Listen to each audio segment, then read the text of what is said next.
پا لیتے ہیں، لیکن اگر رکوع میں چلا جائے امام تو میرے خیال سے اس کو وہ رکعت دوہرا لینا چاہیے. جیسے اہل قرآن قرآن کا نام لے کر قرآن کی توہین کر رہا ہے، یہ اہل حدیث حدیث کا نام لے کر حدیث کی توہین کر رہا ہے. جناب محمد الرسول اللہ صلی اللہ علیہ وسلم کے مقابلے میں اپنا خیال اپنی رائے بیان کر رہا ہے. ارے کمبختو غیر مقلدو، کیا ہو گیا تمہارے دماغ کو؟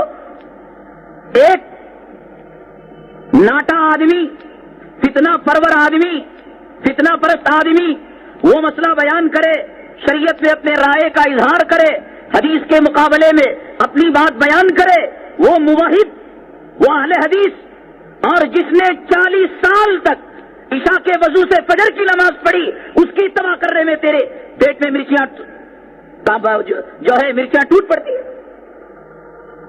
کتنے لوگ ہیں اس کی بات سن کر اس کی تقلید کی ہے؟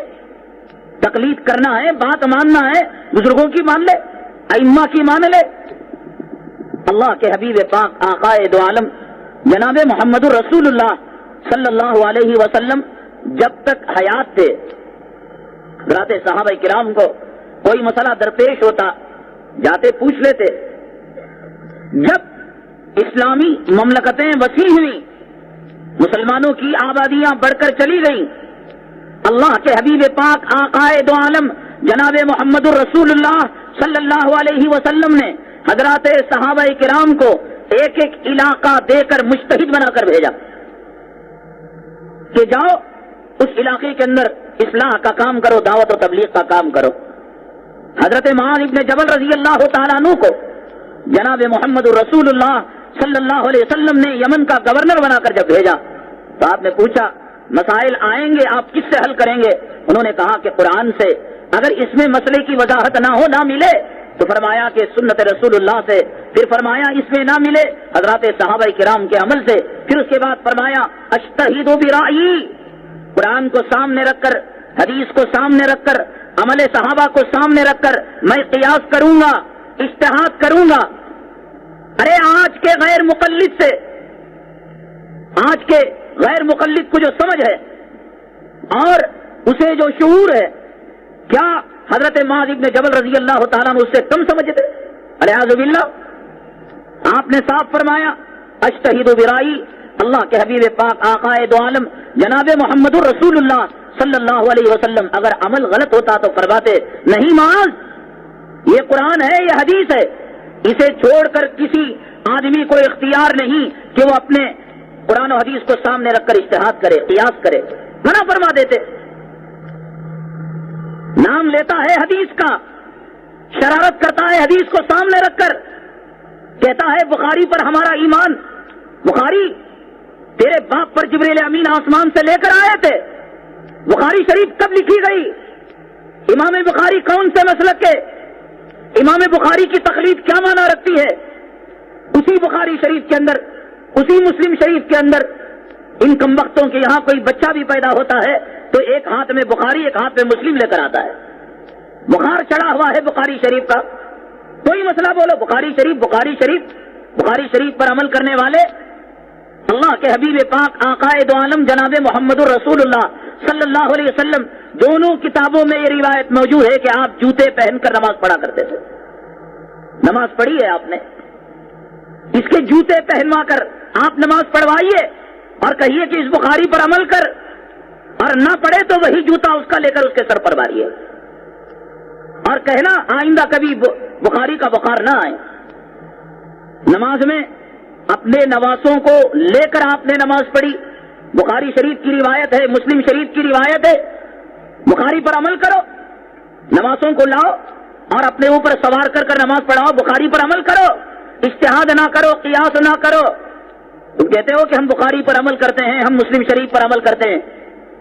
ماں بہنوں کو سڑکوں کے پاس متواؤ، کھڑے ہو کر پیشاب کرواؤ. اسی بخاری میں، اسی مسلم میں ہے. اللہ کے حبیب پاک آقائے دو عالم جناب محمد الرسول اللہ صلی اللہ علیہ وسلم نے کھڑے ہو کر استنجا فرمایا. کہاں تک عمل کرو گے؟ کن باتوں پر عمل کرو گے؟ دھوکہ دیتے ہیں حدیث کا نام لے کر. اصل میں ان کو بیر ہے، دشمنی ہے ائمہ کرام سے، علماء سے، فقہاء سے، اولیاء اللہ سے. اس لیے کہ ان کی شروعات ہی غلط ہے. کہاں سے ان کی ابتدا ہوئی, کہاں سے ان کی شروعات ہوئی؟ دھوکہ دیتے ہیں لوگوں کو. حدیث کے اندر جو حدیثوں کے فضائل ہیں کہ حدیث اگر کوئی 40 یاد کر لے یا حدیثوں کی کوئی نشر و اشاعت کرے, حدیثوں کو کوئی دوسروں تک پہنچائے, حدیث کا کوئی درس دے, ان حدیثوں کی روایت کو سامنے رکھ کر لوگوں کو پاگل بناتے ہیں, بے وقوف بناتے ہیں کہ دیکھو یہ فرقہ آقا کے زمانے سے چلا آ رہا ہے, آقا نے اہل حدیث کی تعریف فرمائی ہے. بیچارے لوگ جنہیں وضو کے مسائل کا علم نہیں, غسل کے مسائل کا علم نہیں, دھوکے میں آ جاتے ہیں. ہاں بھائی اہل حدیث کی تعریف کی گئی ہے, حنفی کا نام نہیں, شافعی کا نام نہیں. امام ابو حنیفہ سے پہلے لوگ کس کی تقلید کیا کرتے تھے؟ یہ امام تو 100 سال بعد آئے, پہلے کس کی اتباع کیا کرتے تھے, کس کے نقش قدم پر چلا کرتے تھے؟ دیکھو حدیث ہے, اس کے اندر اہل حدیث کی تعریف ہے. ان سے کہو کہ تمہارے بڑے بھائی یہی تو کہتے ہیں اہل قرآن کی بات, کہ قرآن کی فضیلت کی جو روایتیں ہیں اس کو یاد کرنے کی, اس کو تلاوت کرنے کی, اس کو چھونے کی اور اس کو پڑھنے کی, اس کو سننے کی, ان روایتوں کو سامنے رکھ کر ان کے جو بڑے بھائی اہل قرآن ہیں وہ بھی تو یہ کہتے ہیں کہ اللہ نے, اللہ کے نبی نے ہماری تعریف فرمائی ہے. دھوکہ جیسے وہ لوگ قرآن کی تلاوت کی اور فضیلت کی روایتوں کو سامنے رکھ کر لوگوں کو دیتے ہیں اپنے اہل قرآن ہونے کا.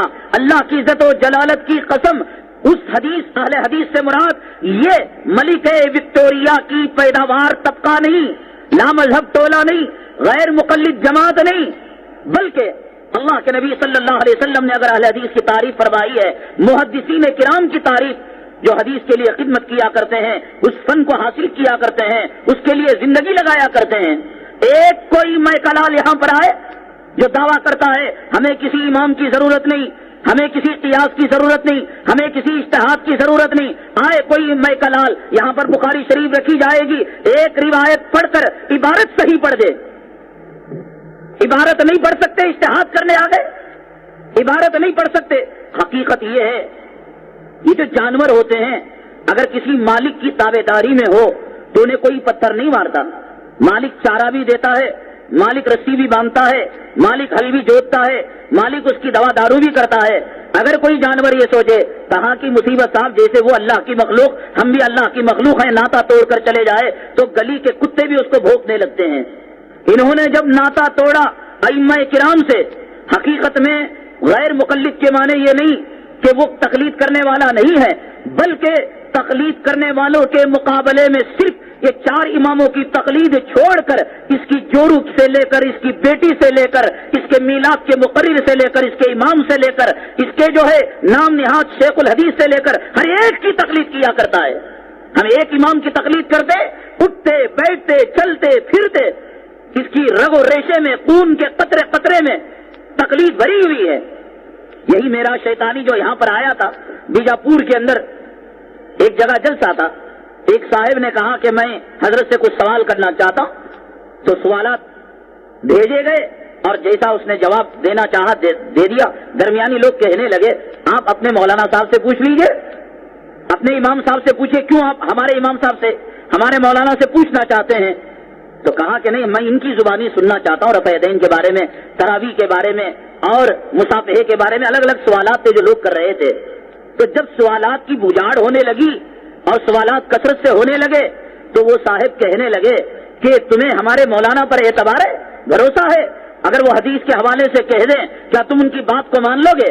تو ان صاحب نے کہا ٹھیک ہے, ہم دونوں مسجد میں چلیں گے, سر پر قرآن رکھیں گے, اللہ کی قسم کھائیں گے, اگر وہ یہ کہیں کہ حنفیت غلط ہے, اللہ کی قسم توبہ کر کر میں اس کے ہاتھ پر بیعت ہو جاؤں گا اور اس کا مرید ہو جاؤں گا اور اس کا مقلد ہو جاؤں گا. اور اگر وہ کہے کہ نہیں صاحب حنفیت صحیح ہے, کیا تم حنفیت کو قبول کر لو گے؟ تم اہل حدیث کے مسلک لامذہب ٹولے سے نکل کر امام ابو حنیفہ رحمت اللہ علیہ کے مقلد بن جاؤ گے؟ دونوں نے قسم کھائی. فوراً اس نے دامن پکڑ لیا اور کہا کمبخت امام کی بات مانے تو ہم مقلد, اس معراج شیطانی کی بات مانے تو ہم جو ہے تو غیر مقلد اور ہم جو ہے مقلد. تو یہی تو ہے تقلید. تو کہہ رہا ہے اگر وہ کہیں گے تو مان لیں گے, اسی کا نام تو تقلید ہے. ایک کی نہیں مانتے, سینکڑوں کی ماننا پڑے گا. دھوکہ دیتے ہیں. امام صاحب رحمت اللہ علیہ سے پہلے کون سا مسلک تھا؟ پوچھتے ہیں بھئی تم حنفی ہو